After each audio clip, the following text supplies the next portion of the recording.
ಧರ್ಮಸ್ಥಳದ ಪ್ರಕರಣ ಬೇರೆಯದ್ದೇ ಸ್ವರೂಪವನ್ನ ಪಡೆದುಕೊಂಡಿದ್ದು ಯಾವಾಗ ಅಂತ ಹೇಳಿದ್ರೆ ಅದು ಸಾಮಾಜಿಕ ಜಾಲತಾಣಗಳಲ್ಲಿ ಸುದ್ದಿಯಾದಂತಹ ಸಂದರ್ಭದಲ್ಲಿ, ಎಸ್ಪೆಷಲಿ ಯೂಟ್ಯೂಬ್ ವಿಡಿಯೋ ಬಂದಂತಹ ಸಂದರ್ಭದಲ್ಲಿ ಈ ಯೂಟ್ಯೂಬರ್ಗಳಿಗೆ ಹಾಗಾದ್ರೆ ಗಾಳವನ್ನ ಹಾಕಿತ್ತ ಬಿ ಗ್ಯಾಂಗ್ ಅನ್ನುವಂತಹ ಪ್ರಶ್ನೆ, ಸೌಜನ್ಯ ಕೇಸನ್ನ ಮುಂದಿಟ್ಕೊಂಡು ಧರ್ಮಸ್ಥಳದ ವಿರುದ್ಧ ನಾನಾ ರೀತಿಯ ಷಡ್ಯಂತ್ರಗಳನ್ನ ಹೆಣೆಯೋದಕ್ಕೆ ಈ ಬುರುಡೆ ಗ್ಯಾಂಗ್ ರೆಡಿಯಾಗಿತ್ತು. ಯೂಟ್ಯೂಬರ್ಗಳಿಗೆ ಬುರುಡೆ ಗ್ಯಾಂಗ್ ಆಫರ್ ಕೊಟ್ಟಿತ್ತು. ಆ ಆಫರ್ ಏನು? ಯೂಟ್ಯೂಬರ್ಗಳಿಗೆ ಬುರುಡೆ ಗ್ಯಾಂಗ್ ಹಾಕಿದ್ದಂತ ಬಲೆ ಆದ್ರೂ ಎಂಥದ್ದು?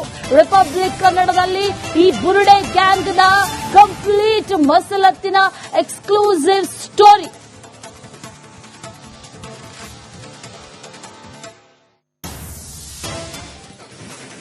ಧರ್ಮಸ್ಥಳದ ವಿರುದ್ಧ ಅಪಪ್ರಚಾರ ಆಗಬೇಕು. ಅಪಪ್ರಚಾರ ಯಾವ ರೀತಿ ಆಗಬೇಕು ಅಂತಂದ್ರೆ ಇಲ್ಲಿವರೆಗೂ ಕೂಡ ಜನ ಕೇಳಿರದ ರೀತಿಯಲ್ಲಿ ಅಪಪ್ರಚಾರಗಳು ಆಗಬೇಕು ಅನ್ನುವಂತಹ ರೀತಿಯಲ್ಲಿ ಸಾಮಾಜಿಕ ಜಾಲತಾಣಗಳು, ಸ್ಪೆಷಲಿ ಯೂಟ್ಯೂಬ್ಗಳನ್ನ ಬಳಕೆ ಮಾಡಿಕೊಂಡು, ಯೂಟ್ಯೂಬರ್ಸ್ ಗಳನ್ನ ಬಳಕೆ ಮಾಡಿಕೊಂಡು, ಸೋ ಕಾಲ್ಡ್ ಕಂಟೆಂಟ್ ಕ್ರಿಯೇಟರ್ಸ್ ಅನ್ನ ಬಳಕೆ ಮಾಡಿಕೊಂಡು ಈ ಇಡೀ ಗ್ಯಾಂಗ್ ಈ ಮಸಲತ್ತನ್ನ ಹೆಣೆದಿತ್ತು. ಧರ್ಮಸ್ಥಳ ಕ್ಷೇತ್ರದ ವಿರುದ್ಧ ಅಪಪ್ರಚಾರಕ್ಕೆ ಫಂಡಿಂಗ್ ಕೂಡ ಮಾಡಲಾಗಿದೆ. ಯೂಟ್ಯೂಬರ್ಗಳಿಗೆ ಹಣದ ಹೊಳೆಯನ್ನ ಹರಿಸಿತ್ತು ಈ ಬಿ ಗ್ಯಾಂಗ್. ಧರ್ಮಸ್ಥಳ ವಿರುದ್ಧ ಸುಳ್ಳು ವಿಡಿಯೋ ಮಾಡಿದ್ರೆ ಲಕ್ಷ ಲಕ್ಷ ಹಣ, ಇಂಥದ್ದೊಂದು ಆಫರ್ ಅನ್ನ ಕೊಟ್ಟಿದ್ದು ಅದೇ ಬಿ ಗ್ಯಾಂಗ್, ಅದೇ ಬುರುಡೆ ಗ್ಯಾಂಗ್. ಯೂಟ್ಯೂಬರ್ಗಳಿಗೆ ಓಪನ್ ಆಫರ್ ಅನ್ನ ಈ ಷಡ್ಯಂತ್ರಿ ಗ್ಯಾಂಗ್ ಕೊಟ್ಟಿತ್ತು. ಸಮೀರ್ ಮೂಲಕ ಇತರ ಯೂಟ್ಯೂಬರ್ಗಳಿಗೂ ಕೂಡ ಗಾಳವನ್ನ ಹಾಕಲಾಗಿತ್ತು ಅನ್ನುವಂತ ಮಾಹಿತಿ. ಎಕ್ಸ್ಕ್ಲೂಸಿವ್ ಆಗಿ ಪತ್ರಕರ್ತ ಮಂಜುನಾಥ್ ಇದ್ರ ಬಗ್ಗೆ ಮಾತಾಡಿದ್ದಾರೆ. ವೀಕ್ಷಕರೇ ನಮಸ್ಕಾರ. ಧರ್ಮಸ್ಥಳ ಶವಗಳನ್ನು ಹೂತಿಟ್ಟ ಪ್ರಕರಣಕ್ಕೆ ಸಂಬಂಧಪಟ್ಟಂತೆ ಸಾಮಾಜಿಕ ಜಾಲತಾಣಗಳಾಗಿರಬಹುದು ಅಥವಾ ಮೇನ್ ಸ್ಟ್ರೀಮ್ ಮೀಡಿಯಾಗಳಾಗಿರಬಹುದು ಸಾಕಷ್ಟು ವಿಚಾರಗಳು ಬರ್ತಾ ಇದ್ದಾವೆ, ದಿನಕ್ಕೊಂದು ತಿರುವನ್ನ ಪಡೆದುಕೊಳ್ತಾ ಇದೆ. ಇದರ ನಡುವೆ ಇದೀಗ ಧರ್ಮಸ್ಥಳ ಪರವಾಗಿ ವಿಡಿಯೋ ಮಾಡಿದರೆ ನಿಮಗೆ ಅಷ್ಟು ಅಮೌಂಟ್ ಅನ್ನು ಕೊಡ್ತೀನಿ, ಧರ್ಮಸ್ಥಳ ವಿರೋಧವಾಗಿ ಒಂದು ವಿಡಿಯೋ ಮಾಡಿದರೆ ಇಷ್ಟು ಅಮೌಂಟ್ ಅನ್ನು ಕೊಡ್ತೀವಿ, ಹೀಗೆ ಸಾಕಷ್ಟು ವಿಚಾರಗಳು ಬರ್ತಾ ಇದ್ದಾವೆ ಇದರ ನಡುವೆ. ಸೊ ಹಾಗಾಗಿ ಇದರ ಬಗ್ಗೆ ಕೂಲಂಕುಷವಾಗಿ ಮಾತನಾಡೋದಕ್ಕೆ ಪತ್ರಕರ್ತರಾದಂತಹ ಮಂಜುನಾಥ್ ಅವರು ಇವತ್ತು ನಮ್ಮ ಕಚೇರಿಯಲ್ಲಿದ್ದಾರೆ. ಯೂಟ್ಯೂಬರ್ಸ್ ಇವತ್ತು ಏನ್ ಮಾಡ್ತಾ ಇದ್ದಾರೆ, ಧರ್ಮಸ್ಥಳದ ವಿರುದ್ಧವಾದಂತಹ ಷಡ್ಯಂತ್ರದಲ್ಲಿ ಏನೇನೆಲ್ಲ ಮಾಡ್ತಾ ಇದ್ದಾರೆ ಅಂತ ನೀವು ನೋಡ್ತಾ ಇದ್ದೀರಾ. ನಂಗೆ ಸತ್ಯ ಅಂತ ಅನ್ಸುತ್ತೆ ಅಂತ ನಾನು ಯಾಕಂತಂದ್ರೆ ಅಂದೆ ಅಂತ ಹೇಳಿದ್ರೆ, ಅವರ ಚಾನೆಲ್ ನಲ್ಲಿ ಅಪ್ಲೋಡ್ ಆಗಿರುವಂತಹ ವಿಡಿಯೋಗಳನ್ನ ನೀವು ನೋಡಿದ್ರೆ ಕ್ಲೀನ್ ಆಗಿ ಗೊತ್ತಾಗೋಗುತ್ತೆ ಇವ್ರು ಷಡ್ಯಂತ್ರ ಮಾಡ್ತಾ ಇದ್ದಾರೆ ಅಂತ ಹೇಳ್ಬಿಟ್ಟು. ಇದೇ ಸುಜಾತಾ ಭಟ್ ಅವ್ರ ಇಂಟರ್ವ್ಯೂನ ಇದೇ ಯೂಟ್ಯೂಬರ್ಸ್ಗಳು ಯಾರೆಲ್ಲ ಯೂಟ್ಯೂಬರ್ಗಳು ಕರ್ಕೊಂಡ್ಬಂದ್ರು, ಕೂರ್ಸಿದ್ರು, ಮಾಡಿದ್ರು, ಹಿಂಗಿಂಗೆ ಆಗಿದೆ ಅಂತ ಕತೆ ಕಟ್ಟಿದ್ರು. ಬಟ್ ಅದು ಸುಳ್ಳು ಅಂತ ಗೊತ್ತಾಯ್ತು. ಸುಳ್ಳು ಅಂತ ಗೊತ್ತಾದ್ಮೇಲೆ ಯಾವ ಯೂಟ್ಯೂಬರ್ ಹೇಳಿದಾನೆ? ಇದೇ SIT ಗ್ರಿಲ್ ಏನ್ ನಡೆಸ್ತಾ ಇದೆ, ತನಿಖೆ ನಡೆಸ್ತಾ ಇದೆ, ಅಭಿಷೇಕ್ ಯುನೈಟೆಡ್ ಮೀಡಿಯಾ ಅಭಿಷೇಕ್, ಅವನ ಚಾನೆಲ್ ನಲ್ಲೂ ಸುಜಾತಾ ಭಟ್ ವಿಡಿಯೋ ಪ್ರಸಾರ ಆಗಿತ್ತು. ಅವ್ರ ಕತೆ ಹೇಳಿದ್ರು. ಆದ್ರೆ ಅದಕ್ಕೆ ಸಂಬಂಧಪಟ್ಟಂಗೆ ಆದ ಕ್ಲಾರಿಟಿನೇ ಕೊಟ್ಟಿಲ್ಲ ಟಿಲ್ ಟುಡೇ. ಅದ್ರ ಜೊತೆಗೆ ಕುಡ್ಲಾರಾಮ್ ಪೇಜ್ ಅವರು ಕೂಡ ಕ್ಲಾರಿಟಿ ಕೊಟ್ಟಿಲ್ಲ. ಆ ಕೇಸು ಸುಳ್ಳೋ ನಿಜಾನೋ ಹೇಳು, ಪ್ರಪಂಚದ ಮುಂದೆ ನೀವೆಲ್ಲ ಬಿಚ್ಚಿಟ್ಬಿಟ್ರಿ ಬಿಡಿ. ಸುಜಾತಾ ಭಟ್ ಕೇಸು ಅನನ್ಯ ಭಟ್ ಅನ್ನೋದಿಲ್ಲ ಅನ್ನೋದು ಬಿಚ್ಚಿಟ್ಬಿಟ್ರು. ಆದ್ರೂ ಕೂಡ ಅವರು ಅವ್ರ ಚಾನೆಲ್ಗಳಲ್ಲಿ ಬಂದಿದ್ದನ್ನ ಸುಳ್ಳು ಅಂತ ಒಪ್ಕೊಳ್ಳಲ್ಲ. ಈಗ ಫಾರ್ ಎಕ್ಸಾಂಪಲ್ ನಾವಾದ್ರೂ ಆಯ್ತು, ನೀವಾದ್ರೂ ಆಯ್ತು, ಏನಾದ್ರು ಒಂದು ಸುಳ್ಳು ಸುದ್ದಿನ ಪ್ರಸಾರ ಮಾಡಿದ್ರೆ ಅದಕ್ಕೆ ಒಂದು ಕ್ಲಾರಿಫಿಕೇಶನ್ ಅನ್ನ ನಾಳೆ ಅಥವಾ ಕೊಟ್ಬಿಡ್ತೀವಿ ಪಟ್ಟಂತ, ಇದು ಸುಳ್ಳು ಸುದ್ದಿ, ಮಿಸ್ಲೀಡ್ ಆಗಕ್ಕೆ ಹೋಗ್ಬಿಡಿ ಅಂತ ಹೇಳ್ಬಿಟ್ಟು ಅವ್ರು ಇವತ್ತರೆಗೂ ಕೊಟ್ಟಿಲ್ಲ ಅಂತಂದ್ರೆ ಅರ್ಥ ಏನು? ಇಲ್ಲ ವಿಡಿಯೋ ಡಿಲೀಟ್ ಮಾಡಬೇಕಿತ್ತು, ಇಲ್ಲ ಆ ವಿಡಿಯೋಗೆ ಒಂದು ಕ್ಲಾರಿಫಿಕೇಶನ್ ಕೊಡಬೇಕಾಗಿತ್ತು. ಅವ್ರು ಎರಡನ್ನೂ ಮಾಡಿಲ್ಲ ಅಂದ್ರೆ ಅರ್ಥ ಏನು ಅಂದ್ರೆ ಫಂಡಿಂಗ್ ಆಗಿದೆ, ಫಂಡಿಂಗ್ ಆಗ್ತಾ ಇದೆ. ಹಂಗಾಗಿ ಮೋಸ್ಟ್ಲಿ ಅವರು ಅದನ್ನ ಡಿಲೀಟ್ ಮಾಡಿರ್ಲಿಕ್ಕಿಲ್ಲ ಅನ್ನೋದು ನನಗೊಂದಿರುವಂತ ಡೌಟ್. ದುಡ್ಡಿನ ಆಫರ್ ಬಿಡಿ, ಈಗ ಫಸ್ಟ್ ಸಮೀರ್ದು ಫಸ್ಟ್ ವಿಡಿಯೋ ಬರುತ್ತೆ. ಫಸ್ಟ್ ವಿಡಿಯೋ ಬಂದಾಗ ಇವತ್ತು ನೀವು ನೋಡ್ತಿರ್ತೀರಾ ಸಾಕಷ್ಟು ಜನ ಟ್ರೋಲ್ ಆಗ್ತಾ ಇದ್ದಾರೆ. ಪಾಪ ಅದರಲ್ಲಿ ನನ್ನ ಸ್ನೇಹಿತ ಮಧುಗೌಡ ಇದ್ದಾರೆ, ಅದ್ರ ಜೊತೆಗೆ ತೇಜಸ್ ಅಂತ ಇದ್ದಾರೆ, ಆಮೇಲೆ ಮೋಟೋ ವ್ಲಾಗ್ ಮಾಡುವಂತಹ DV ಅಂತಿದ್ದಾರೆ. ಇವರೆಲ್ಲ ಬೇರೆ ಬೇರೆ ಕ್ಯಾಟಗರಿಯ ಯೂಟ್ಯೂಬರ್ಸ್ಗಳು. ಫಸ್ಟ್ ವಿಡಿಯೋ ವೈರಲ್ ಆದ ತಕ್ಷಣ ಇವರಿಗೆ ಆಡಿಯನ್ಸ್ ಕರ್ನಾಟಕ ಜನ ಏನ್ ಹೇಳ್ತಾರೆ, ಹೋಗಿ ಸೌಜನ್ಯ ಪರವಾಗಿ ಧ್ವನಿ ಎತ್ತಿದ್ದಾರೆ, ನೀವೆಲ್ಲ ಕನ್ನಡ ಯೂಟ್ಯೂಬರ್ಸ್ಗಳಾಗಿ ನೀವೇನು ಮಾಡ್ತಿಲ್ಲ, ನೀವು ಗಂಡಸ್ರ ಅಂತ ಹೇಳ್ಬಿಟ್ಟು ಜನ ಅವರಿಗೆ ಬಾಯಿಗೆ ಬಂದಂಗೆ ಬೈಯೋದಕ್ಕೆ ಸ್ಟಾರ್ಟ್ ಮಾಡ್ತಾರೆ. ಅವಾಗ ಏನ್ ಮಾಡ್ತಾರೆ, ಓಕೆ ಡನ್, ಇದ್ರ ಬಗ್ಗೆ ನಾವು ಮಾತನಾಡಬೇಕಲ್ಲ ಅಂತಂದಾಗ ಸಮೀರ್ ಮೇಲೆ FIR ಆಗುತ್ತೆ, ಆ ವಿಡಿಯೋಗೆ ಸಂಬಂಧಪಟ್ಟಂತೆ ಎಲ್ಲ ಆಗುತ್ತೆ. ಇದೇ ಸಮೀರ್ ಈ 4 ಜನರ ಏನ್ ಹೆಸರು ಹೇಳಿದೆ ಅವ್ರಿಗೆ ಮೆಸೇಜ್ ಮಾಡ್ತಾನೆ, ಬನ್ನಿ ನೀವು ನಮ್ಗೆ ಸಪೋರ್ಟ್ ಮಾಡಿ, ದಯವಿಟ್ಟು ಇಂಥ ಸಮಯದಲ್ಲಿ ಸಪೋರ್ಟ್ ಮಾಡಿಲ್ಲ ಅಂತಂದ್ರೆ ಹೆಂಗೆ, ಈ ಟೈಮಲ್ಲಿ ಧರ್ಮ ತರ್ತಾ ಇದಾರೆ ಅಂತಂದಾಗ ಇವರು ಓಕೆ ಒಳ್ಳೆ ವಿಚಾರಕ್ಕೆ ಧ್ವನಿ ಎತ್ತಿದ್ದಾನೆ, ನಾವು ಹೋಗೋಣ, ಅವನಿಗೆ ಸಪೋರ್ಟಿಂಗ್ ನಿಲ್ಲೋಣ ಅಂತ ಹೋಗ್ತಾರೆ. ಹೋಗ್ತಾರೆ. ಸಮೀರಾನೇ ಕರ್ಸ್ಕೊಂಡಿರೋದು. ಓಕೆನಾ, ಅಲ್ಲಿ ಯಾರೆಲ್ಲ ಇದ್ರು ಅನ್ನೋದನ್ನ ಅವ್ರ ಬಾಯಲ್ಲ ಅವ್ರು ಹೇಳ್ತಾರೆ, ಆಲ್ರೆಡಿ ಹೇಳ್ಕೊಂಡಿದ್ದಾರೆ ಯಾರೆಲ್ಲ ಇದ್ರು, ಏನೆಲ್ಲ ಆಯ್ತು, ಕರ್ಸ್ಕೋತಾರೆ. ಇವರಿಗೆ ಇಷ್ಟಿಷ್ಟು ತಪ್ಪದು ಫೇಕ್ ಡಾಕ್ಯುಮೆಂಟ್ ಗಳನ್ನ ಕೊಟ್ಟು ವಿಡಿಯೋ ಮಾಡಬೇಕು ಅಂತ ಹೇಳ್ತಾರೆ.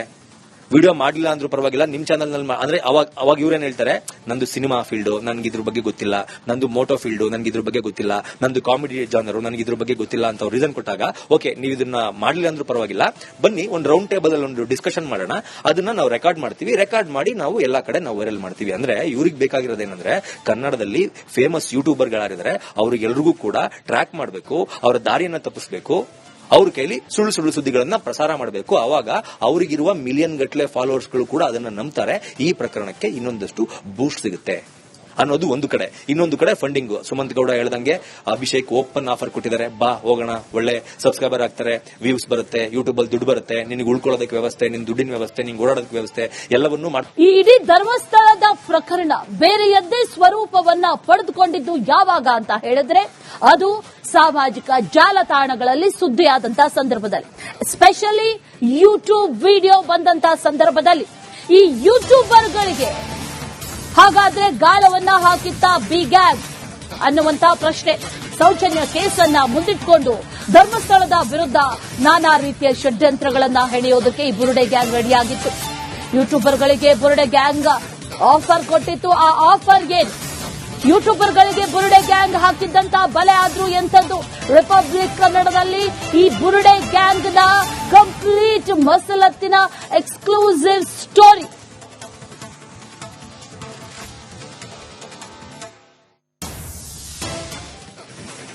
ಧರ್ಮಸ್ಥಳದ ವಿರುದ್ಧ ಅಪಪ್ರಚಾರ ಆಗಬೇಕು. ಅಪಪ್ರಚಾರ ಯಾವ ರೀತಿ ಆಗಬೇಕು ಅಂತಂದ್ರೆ ಇಲ್ಲಿವರೆಗೂ ಕೂಡ ಜನ ಕೇಳಿರದ ರೀತಿಯಲ್ಲಿ ಅಪಪ್ರಚಾರಗಳು ಆಗಬೇಕು ಅನ್ನುವಂತ ರೀತಿಯಲ್ಲಿ ಸಾಮಾಜಿಕ ಜಾಲತಾಣಗಳು, ಸ್ಪೆಷಲಿ ಯೂಟ್ಯೂಬ್ಗಳನ್ನ ಬಳಕೆ ಮಾಡಿಕೊಂಡು, ಯೂಟ್ಯೂಬರ್ಸ್ ಗಳನ್ನ ಬಳಕೆ ಮಾಡಿಕೊಂಡು, ಸೋ ಕಾಲ್ಡ್ ಕಂಟೆಂಟ್ ಕ್ರಿಯೇಟರ್ಸ್ ಅನ್ನ ಬಳಕೆ ಮಾಡಿಕೊಂಡು ಈ ಇಡೀ ಗ್ಯಾಂಗ್ ಈ ಮಸಲತ್ತನ್ನ ಹೆಣೆದಿತ್ತು. ಧರ್ಮಸ್ಥಳ ಕ್ಷೇತ್ರದ ವಿರುದ್ಧ ಅಪಪ್ರಚಾರಕ್ಕೆ ಫಂಡಿಂಗ್ ಕೂಡ ಮಾಡಲಾಗಿದೆ. ಯೂಟ್ಯೂಬರ್ಗಳಿಗೆ ಹಣದ ಹೊಳೆಯನ್ನ ಹರಿಸಿತ್ತು ಈ ಬಿ ಗ್ಯಾಂಗ್. ಧರ್ಮಸ್ಥಳ ವಿರುದ್ಧ ಸುಳ್ಳು ವಿಡಿಯೋ ಮಾಡಿದ್ರೆ ಲಕ್ಷ ಲಕ್ಷ ಹಣ, ಇಂಥದ್ದೊಂದು ಆಫರ್ ಅನ್ನ ಕೊಟ್ಟಿದ್ದು ಅದೇ ಬಿ ಗ್ಯಾಂಗ್, ಅದೇ ಬುರುಡೆ ಗ್ಯಾಂಗ್. ಯೂಟ್ಯೂಬರ್ಗಳಿಗೆ ಓಪನ್ ಆಫರ್ ಅನ್ನ ಈ ಷಡ್ಯಂತ್ರಿ ಗ್ಯಾಂಗ್ ಕೊಟ್ಟಿತ್ತು. ಸಮೀರ್ ಮೂಲಕ ಇತರೆ ಯೂಟ್ಯೂಬರ್ಗಳಿಗೂ ಕೂಡ ಗಾಳವನ್ನ ಹಾಕಲಾಗಿತ್ತು ಅನ್ನುವಂತ ಮಾಹಿತಿ. ಎಕ್ಸ್ಕ್ಲೂಸಿವ್ ಆಗಿ ಪತ್ರಕರ್ತ ಮಂಜುನಾಥ್ ಇದ್ರ ಬಗ್ಗೆ ಮಾತಾಡಿದ್ದಾರೆ. ವೀಕ್ಷಕರೇ ನಮಸ್ಕಾರ. ಧರ್ಮಸ್ಥಳ ಶವಗಳನ್ನ ಹೂತಿಟ್ಟ ಪ್ರಕರಣಕ್ಕೆ ಸಂಬಂಧಪಟ್ಟಂತೆ ಸಾಮಾಜಿಕ ಜಾಲತಾಣಗಳಾಗಿರಬಹುದು ಅಥವಾ ಮೇನ್ ಸ್ಟ್ರೀಮ್ ಮೀಡಿಯಾಗಳಾಗಿರಬಹುದು ಸಾಕಷ್ಟು ವಿಚಾರಗಳು ಬರ್ತಾ ಇದ್ದಾವೆ, ದಿನಕ್ಕೊಂದು ತಿರುವನ್ನ ಪಡೆದುಕೊಳ್ತಾ ಇದೆ.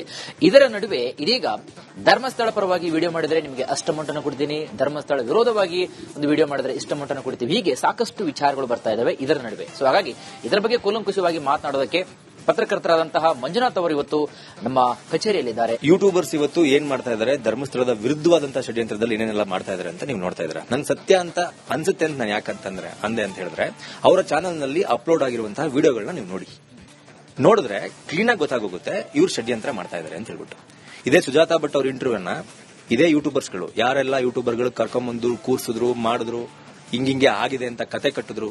ಬಟ್ ಅದು ಸುಳ್ಳು ಅಂತ ಗೊತ್ತಾಯ್ತು. ಸುಳ್ಳು ಅಂತ ಗೊತ್ತಾದ್ಮೇಲೆ ಯಾವ ಯೂಟ್ಯೂಬರ್ ಹೇಳಿದಾನೆ?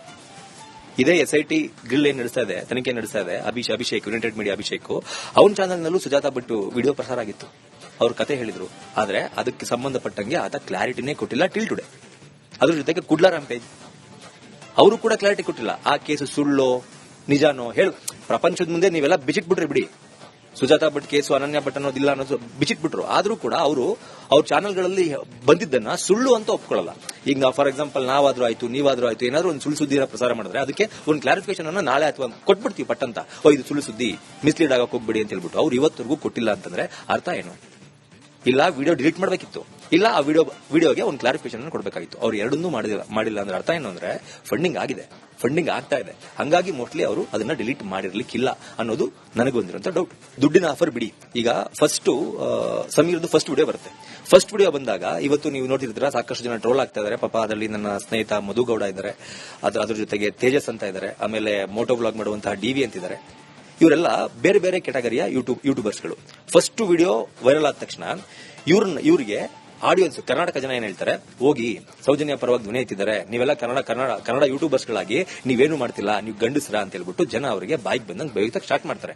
ಅವಾಗ ಏನ್ ಮಾಡ್ತಾರೆ, ಓಕೆ ಡನ್, ಇದ್ರ ಬಗ್ಗೆ ನಾವು ಮಾತನಾಡ್ಬೇಕಲ್ಲ ಅಂತಂದಾಗ ಸಮೀರ್ ಮೇಲೆ ಎಫ್ಐಆರ್ ಆಗುತ್ತೆ, ಆ ವಿಡಿಯೋಗೆ ಸಂಬಂಧಪಟ್ಟಂತೆ ಎಲ್ಲ ಆಗುತ್ತೆ. ಇದೇ ಸಮೀರ್ ಈ 4 ಜನರ ಏನ್ ಹೆಸರು ಹೇಳಿದೆ ಅವ್ರಿಗೆ ಮೆಸೇಜ್ ಮಾಡ್ತಾನೆ, ಬನ್ನಿ ನೀವು ನಮ್ಗೆ ಸಪೋರ್ಟ್ ಮಾಡಿ, ದಯವಿಟ್ಟು ಇಂಥ ಸಮಯದಲ್ಲಿ ಸಪೋರ್ಟ್ ಮಾಡಿಲ್ಲ ಅಂತಂದ್ರೆ ಹೆಂಗೆ, ಈ ಟೈಮಲ್ಲಿ ಧರ್ಮ ತರ್ತಾ ಇದಾರೆ ಅಂತಂದಾಗ ಇವರು ಓಕೆ ಒಳ್ಳೆ ವಿಚಾರಕ್ಕೆ ಧ್ವನಿ ಎತ್ತಿದ್ದಾನೆ, ನಾವು ಹೋಗೋಣ, ಅವ್ನಿಗೆ ಸಪೋರ್ಟಿಂಗ್ ನಿಲ್ಲೋಣ ಅಂತ ಹೋಗ್ತಾರೆ. ಹೋಗ್ತಾರೆ. ಸಮೀರಾನೇ ಕರ್ಸ್ಕೊಂಡಿರೋದು. ಓಕೆನಾ, ಅಲ್ಲಿ ಯಾರೆಲ್ಲ ಇದ್ರು ಅನ್ನೋದನ್ನ ಅವ್ರ ಬಾಯಲ್ಲ ಅವ್ರು ಹೇಳ್ತಾರೆ, ಆಲ್ರೆಡಿ ಹೇಳ್ಕೊಂಡಿದ್ದಾರೆ ಯಾರೆಲ್ಲ ಇದ್ರು, ಏನೆಲ್ಲ ಆಯ್ತು, ಕರ್ಸ್ಕೋತಾರೆ, ಇವರಿಗೆ ಇಷ್ಟಿಷ್ಟು ತಪ್ಪುದು ಫೇಕ್ ಡಾಕ್ಯುಮೆಂಟ್ ಗಳನ್ನ ಕೊಟ್ಟು ವಿಡಿಯೋ ಮಾಡಬೇಕು ಅಂತ ಹೇಳ್ತಾರೆ.